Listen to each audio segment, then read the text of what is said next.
Good morning. My name is Caitlin, and I will be your conference operator today. At this time, I would like to welcome everyone to the Pipeline SMS Maturity Model webinar. All lines have been placed on mute to prevent any background noise. After the speaker's remarks, there will be a question and answer session.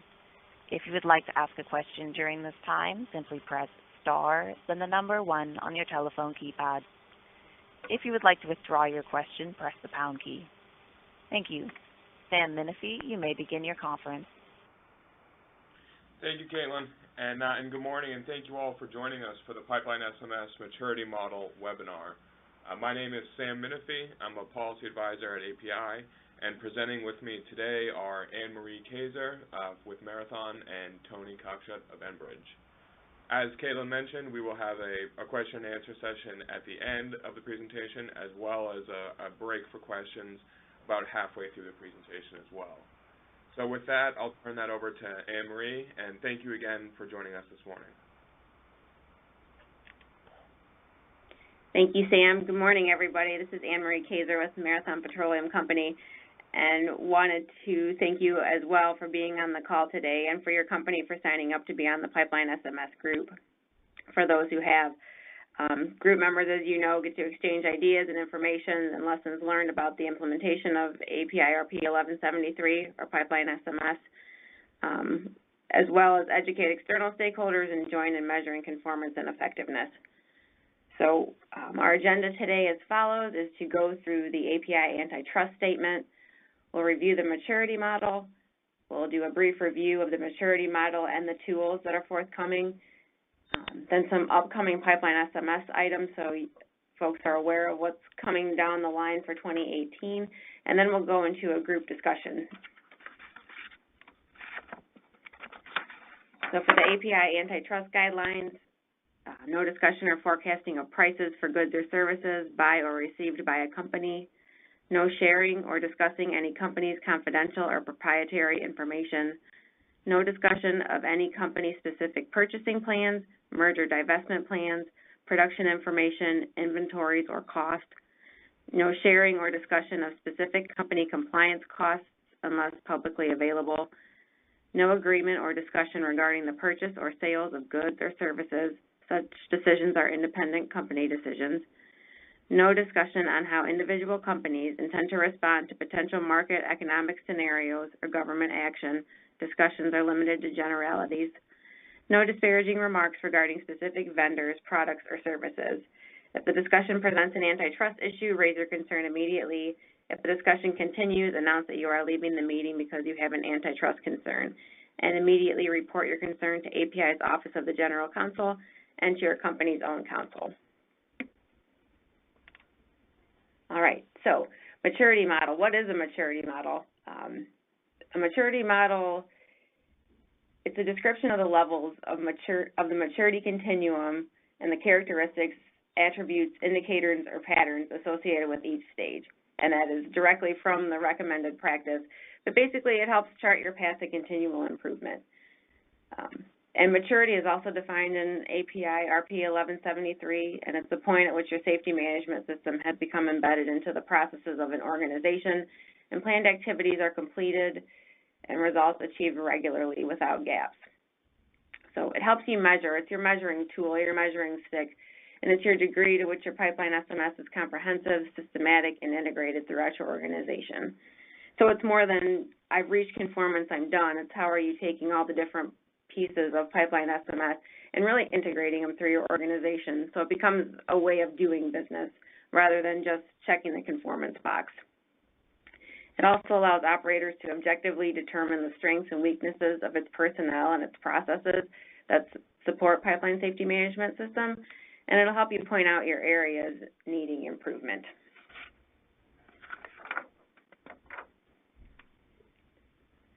And why do we need one? I will turn that over to Tony Cockshut with Enbridge to tell you why. Thanks a lot, Anne-Marie. I'm very pleased to be here on behalf of the 1173 implementation team. So I'm going to cover some aspects of the maturity model, and starting with why do we need one at all?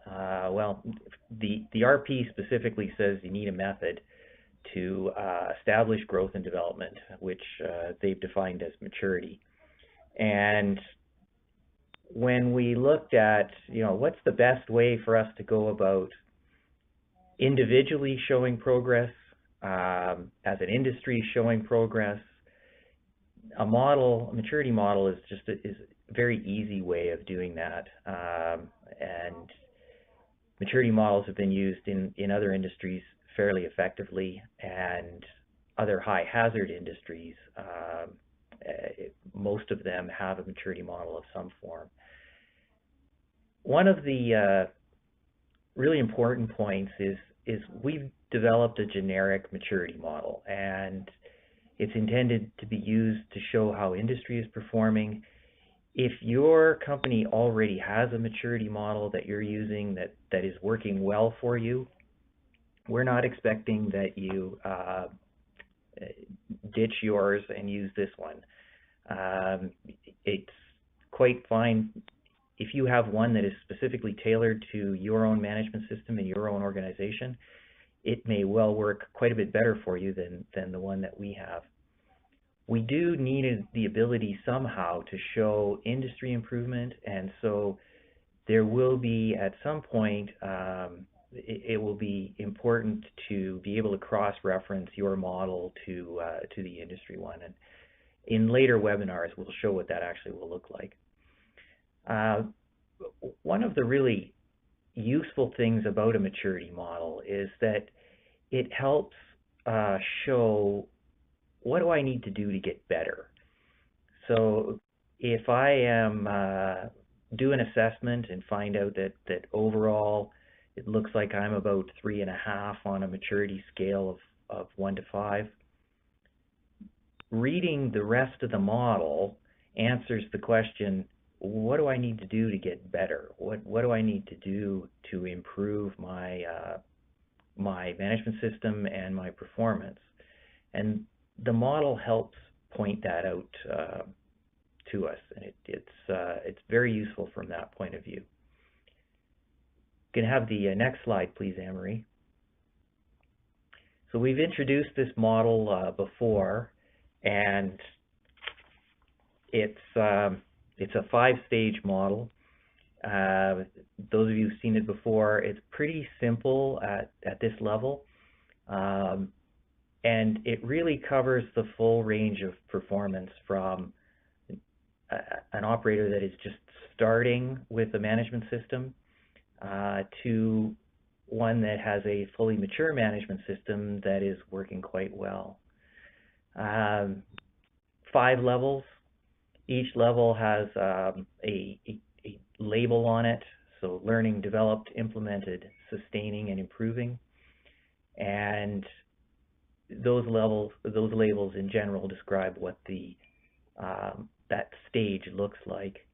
And there's some descriptors there to help indicate what does a level 4 or what does a level 3 mean. There's actually quite a bit more detail below this.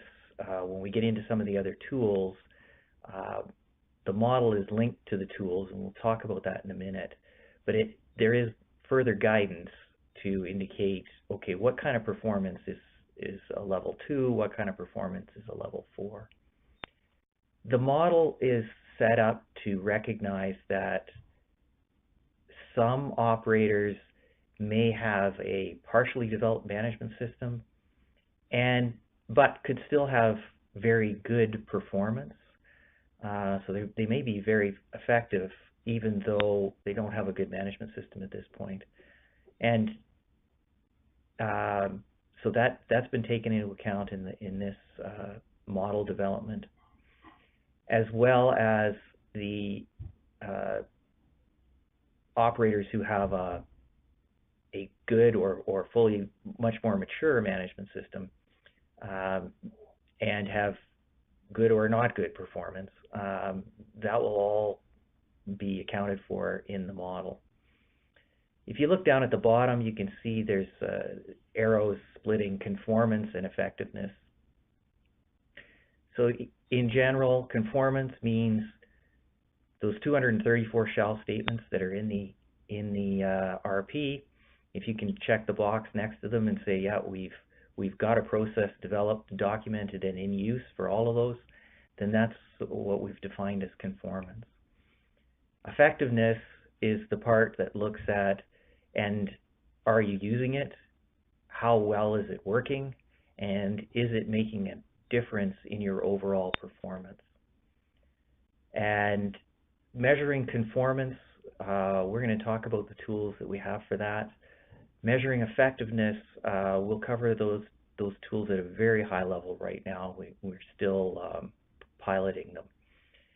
You'll also notice in the model that there's a Plan, Do, Check, Act continual improvement cycle shown, and it straddles levels 4 and 5. And the reason for putting it there is that we recognize that over time, an operator may, one assessment, score a very high 4 overall, so 4.8 or something like that perhaps. And following year may end up scoring 4.2. And that kind of ebb and flow is actually a really good thing. It usually means that operators are understanding the requirements at a different level and realizing, well, maybe what we thought we had covered, now that we understand this requirement a little bit more, we realize that we don't quite have it and we need to do a little further work. And so there will be a transition up and down that scale as once an operator gets to the point of having a fairly mature management system. I'll move on to the next slide and talk a little bit more about effectiveness. So levels 4 and 5 are the measures of effectiveness. There's a portion of effectiveness that isn't measured by directly looking at each of the RP requirements, and that's the actual performance metrics. So those are leak and release metrics, and that indicate long-term performance over time, and they're typically lagging indicators. But to have a real complete picture of how is my management system working and how effective is it, we need to be able to combine both a maturity scale rating and performance against some defined indicators. And the team that I'm leading, the effectiveness measurement team, is going to define a suite of metrics there to use when we look at industry performance. We'll go on to the next slide, please, Anne-Marie. This slide, those of you who've looked at the placemat on our website, this one will be familiar to you. What we've done is taken the model and outlined how some of the tools that we have align with the model. So you'll see that we have a planning tool, an implementation tool, conformance tool, and then we've got an audit and an effectiveness tool. And what the bands at the bottom show that typically if someone is in level 1, the planning tool and the implementation tool are probably going to be the ones that are most appropriate. When it comes right down to it, an operator could use any of these tools at any point if they wish to, and the intent of the bands is just to show this is probably the most effective time to use these tools. So the conformance tool you'll see spanning levels 2 to 4, and that tool actually gives a score and allows you to plot yourself on the model. And the audit and effectiveness tools, they are going to be most useful in situations where operators have more mature systems. And of course, at the bottom, you see peer-to-peer sharing practices. Those can happen at any point, and many of you will already do that and use what you get when you talk to your peers to help improve your pipeline management system. So we will have, later in the webinar, we're going to actually spend some time talking about each one of these tools a little bit more. And before we do that, I'd like to open the lines for questions. We'll take a few minutes of questions on the model itself, if there are any, and then we'll move on to talk about the tools. And I would like to remind everyone, in order to ask a question, simply press star, then the number 1 on your telephone keypad. We'll pause for just a moment to compile the Q&A roster.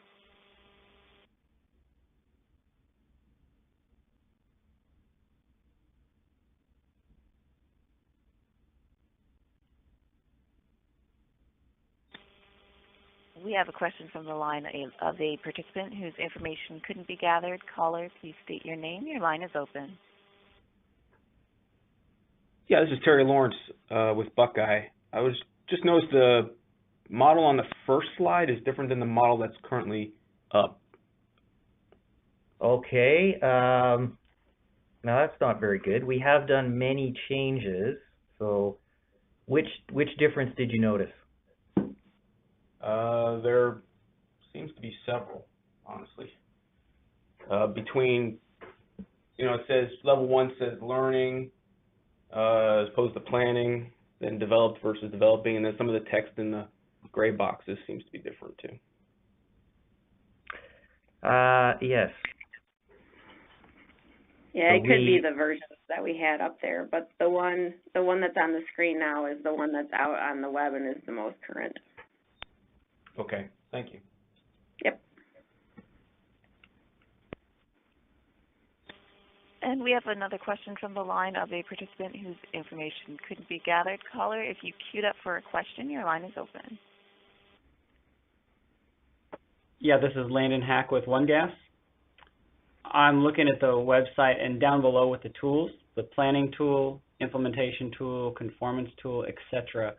Are those available online? I see that there's some planning tool documents out there, but I'm not seeing as far as the implementation tool, so I was looking for a little background on that. Sure. The planning tool is out there. Depending on what version of the maturity model that you have pulled up, there should be like little under construction diamonds next to a lot of the other tools. And so the implementation tool, conformance tool, voluntary third-party audit, and effectiveness tool are still under construction. We'll have a webinar in February to talk through those. It's February 27th, but they're still in the construction stages, so you won't find those out there. But the planning tool is out there, and so is the peer-to-peer sharing. Very good, thank you. The implementation and conformance tools will be coming pretty soon, so we do want to get those in your hands, and we'll be able to tell you exactly when shortly, but they will be coming pretty quickly. Thank you. The planning tool is available on the tools page of pipelinessms.org. If you scroll to the bottom of that, you can find the planning tool, and once those other tools are developed, those will be up in a similar place on the website as well.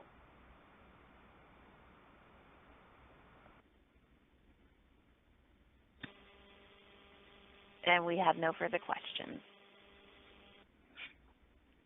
Okay, great. We'll carry on then, and I'll turn it over to Anne-Marie again to talk about some of the tools. Okay, thanks, Tony. So if you look online at the maturity model, you'll see a front side with the tools listed underneath like we just saw, and then you'll see this roadmap on the back. And the intent was to help operators figure out, where do I even start? There's eventually going to be all those tools out there. How do I know what to do? So we put this together to give operators an idea of where to start. Again, you can, like Tony said, you can use any of the tools, but if you want to kind of walk through it or step through it, this might be a good format to look at if you need some help. So we'll go over these tools at a very high level. Like I said, there's a webinar scheduled for February 27th to go over the tools in a little more detail, as some of them are still undergoing a little or a couple more tweaks before they get rolled out to the masses. So, and invites will be forthcoming from API for that February 27th webinar. So, I'm going to go through the planning tool, the implementation tool, and the conformance tool at a very high level, and then turn it back to Tony. So, as far as the planning tool goes, it's the one that is on pipelinesms.org right now, and it's a summary of the API RP 1173 requirements. So it's about 71 questions. It takes the entire RP and gives you a quick overview of how your current systems line up with the RP. It also gives you an opportunity to write if it's required or not, if it's a priority in your company, and if it is it a high priority based on where your company is at the implementation of certain parts of 1173. It gives you an owner and it gives you a due date. So it gives you an opportunity to track how your current system is lined up with 1173 and what you need to do to improve if needed. It also helps you achieve level 1 maturity. So if you developed a plan, so if you go through the planning tool, you've got your plan and you're beginning to work on it so you can start stepping through the maturity model. The implementation tool goes into a little more information. It still is 71 questions. However, you'll notice that there's a level 3 of whether it's been implemented, and then also a level 4 of whether you're sustaining it or not. And it gives you some information on what that looks like. And it also gives you the ability to rate yourself, and that level will help you end up on the maturity model. And you notice it only goes through 4. That's because 5 is an effectiveness tool, and it'll be separate from this. But again, it's not all the shall requirements in the ERP. It's just a summary of the 71 questions. But it helps you as you start past the planning phase and you're more into the implementation of the ERP. It helps you take that next step. The conformance tool, this tool goes through all 234 shall statements from the recommended practice. It evaluates and summarizes your conformance. So if, for instance, section 5.1 says, has the pipeline operator established and maintained a PSMS and built a shared understanding of safety culture. So it's a shall statement out of the RP, and then it outlines what that looks like or gives you some ideas of what level 3 would look like and level 4. And again, you can assign your level of maturity based on all the shalls in the RP. And as Tony mentioned back on the maturity model, this tool spans levels 2 through 4 of the maturity model, as conformance requires that processes are in place and effective. So those are the 3 conformance type tools, and basically it helps you step and walk up that maturity model from level 1 all the way to level 3. And now I'll turn it over to Tony to talk about the third-party audit and the effectiveness tool. Thanks, Anne-Marie. So the tools that Anne-Marie covered are the tools used to measure conformance, and they're intended to be self-administered. So if you want to know where you are on the maturity model, or if you are looking at what do I need to do to improve my management system, those tools are excellent to use to do that. And if you have your own tools for measuring conformance, that's fine as well. There isn't an expectation that you have to use these tools. They are nicely linked to the model, though. So third-party and effectiveness tool, third-party audit and effectiveness tool. So this is a different approach. In order to get into effectiveness requires more than just do I have this or not. So this tool is not a check-the-box tool. It is going to be used for audit and effectiveness, or we have a single tool that covers both needs. And again, this tool can be self-administered. An operator can use it, go through and assess themselves. There will be sufficient operator guidance provided to help make the choices on how do I assign a level to my performance for each requirement. Or the tool could be assessed by a third party. and API is developing a third-party audit program, a voluntary third-party audit program, where if operators wish to engage API to evaluate their maturity and the degree to which they have fully implemented 1173, they can engage API to do that. It's going to be the same tool though, so all other things being equal, API should come up with the same assessment that an individual operator does. We do have a tool. We've developed it. We've piloted it in a couple places and taken the pilot comments and fed those back into development, and we'll have another version coming shortly. It's not going to be released at the same time as the implementation or conformance tools, so it's a little bit further down the road. Next one, please. We're getting close to winding up our slides here, and so just some thoughts. Again, the model and the whole management system is not one of those things where you can say, okay, I'm at level 5, I'm done. That is not how management systems work. They are continually improving, and we will continually find areas where we need to improve processes or our performance, and we will be continually revising our management systems to do that. A copy of the model is available, so we keep the latest one, which we'll just double check after this to make sure it really is the right one, on the website. And as the tools are released, they will be released on the website as well. And I'll turn it back to Anne-Marie to cover our last slide.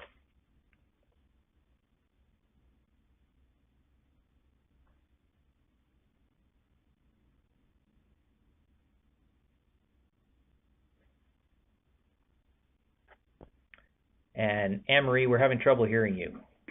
Oh, sorry about that. Here's some pipeline SMS items that are upcoming for everyone to hear about.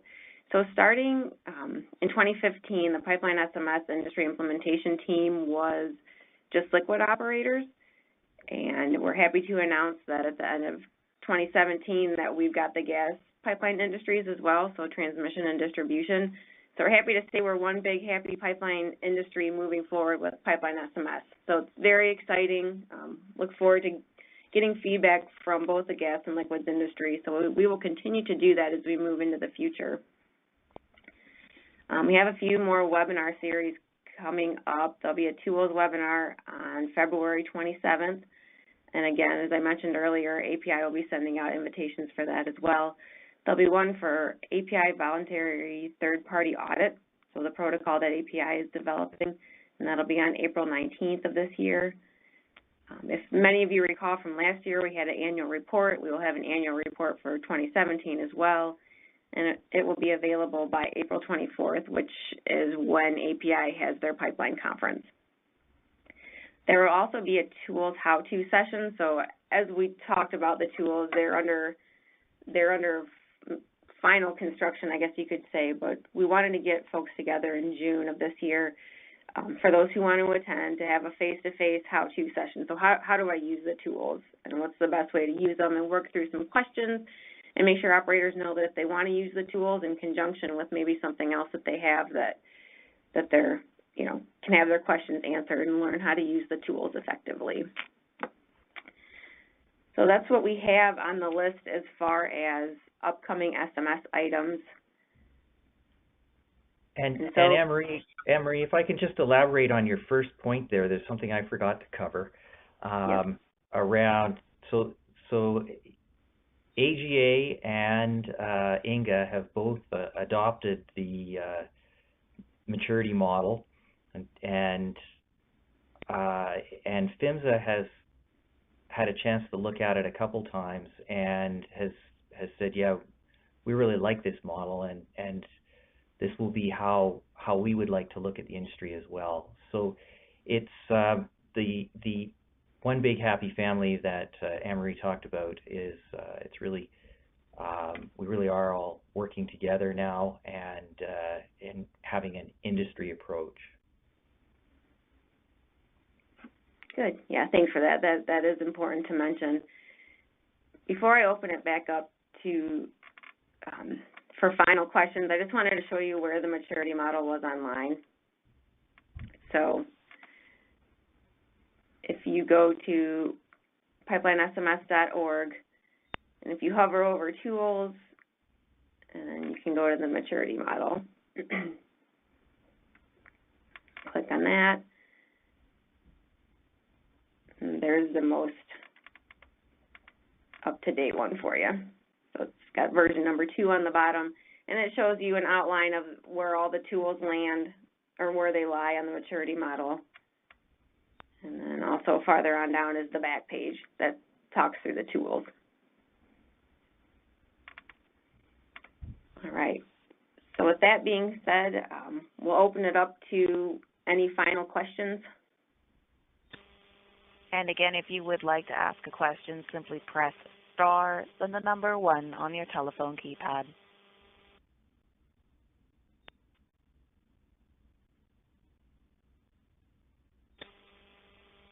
And we have a question from the line of Jeff McGill. Your line is open.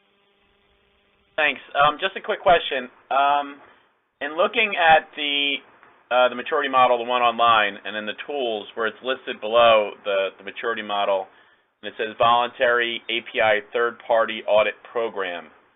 I'm just curious on the label on that item, because in the discussion a few minutes ago on one of the slides, it really looks like it's the audit protocol tool that could be used, internally or with the contractor or through the API resource. So I was just wondering, is that label on that bar there for Voluntary API Third-Party Audit Program a little bit too prescriptive, and is it really intended to be just an audit protocol program? I think that's a really good point. I think we should look at the wording we have there, because it really is intended. We're producing a tool that can be used in several ways, and third-party audit is one of the ways it can be used. So good point. Thank you for that.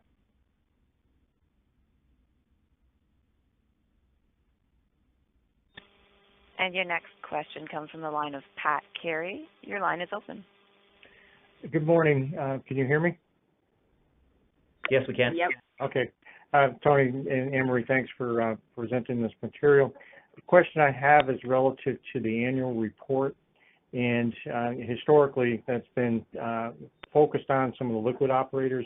I know with Kinder Morgan, when we've answered that, we've looked at it from a program basis, and it includes some of the input from the impacts on other parts of our organization rather than just the products pipes.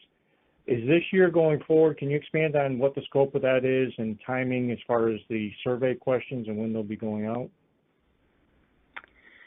I can speak to the annual report, and we are going to open the annual report up to both liquids and gas, so we'll have both in there. So it'll be helpful for companies like yours, Pat, that have both gas and liquids.